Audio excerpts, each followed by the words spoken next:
আমরা আশা করছি অক্টোবরের শুরুর দিকেই আমরা আবার বসে খুব দ্রুততার সঙ্গে কিছু সুনির্দিষ্ট সুপারিশ তৈরি করে সরকারকে দিতে পারব। জুলাই সনদ বাস্তবায়ন নিয়ে বিতর্ক।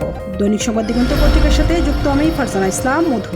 জুলাই জাতীয় সনদ বাস্তবায়ন নিয়ে জাতীয় ঐকমত্য কমিশনের নতুন প্রস্তাবকে কেন্দ্র করে রাজনৈতিক দলগুলোর মধ্যে তর্ক বিতর্ক শুরু হয়েছে। বিশেষজ্ঞদের পরামর্শ অনুযায়ী সনদের সংবিধান সংশ্লিষ্ট সুপারিশগুলো সংবিধান আদেশের মাধ্যমে বাস্তবায়ন করা যেতে পারে এবং জাতীয় সংসদ নির্বাচনের সঙ্গে একযোগে গণভোটের মাধ্যমে জনগণের বৈধতা নেওয়া সম্ভব। বৈঠকে বিএনপির স্থায়ী কমিটির সদস্য সালাউদ্দিন আহমেদ বলেন, সংবিধান সংশ্লিষ্ট বিষয়গুলো বাস্তবায়নের আগে বিচার বিভাগের পরামর্শ নেওয়া উচিত। তিনি আরও হুঁশিয়ারি উচ্চারণ করে বলেন, নির্বাচন অনিশ্চিত হলে অসাংবিধানিক শক্তি লভ্যাংশ পেতে পারে। জামায়াতে ইসলামীর সহকারী সেক্রেটারি জেনারেল মাওলানা রফিকুল ইসলাম বলেন, সনদের বাস্তবায়ন অবিলম্বে করতে না পারলে জনগণ পুনরায় রাস্তায় আন্দোলন করবে। জাতীয় নাগরিক পার্টি ও আমার বাংলাদেশ পার্টি প্রস্তাবিত সাংবিধানিক আদেশ এবং নির্বাচনের সঙ্গে গণভোটের সমন্বয় নিয়ে আরও বিস্তারিত আলোচনা করতে চায়। গণ অধিকার পরিষদের সাধারণ সম্পাদক রাশেদ খান বলেন, কনস্টিটিউশনাল অর্ডারের মাধ্যমে সনদ কার্যকর হলে চূড়ান্ত অনুমোদনের জন্য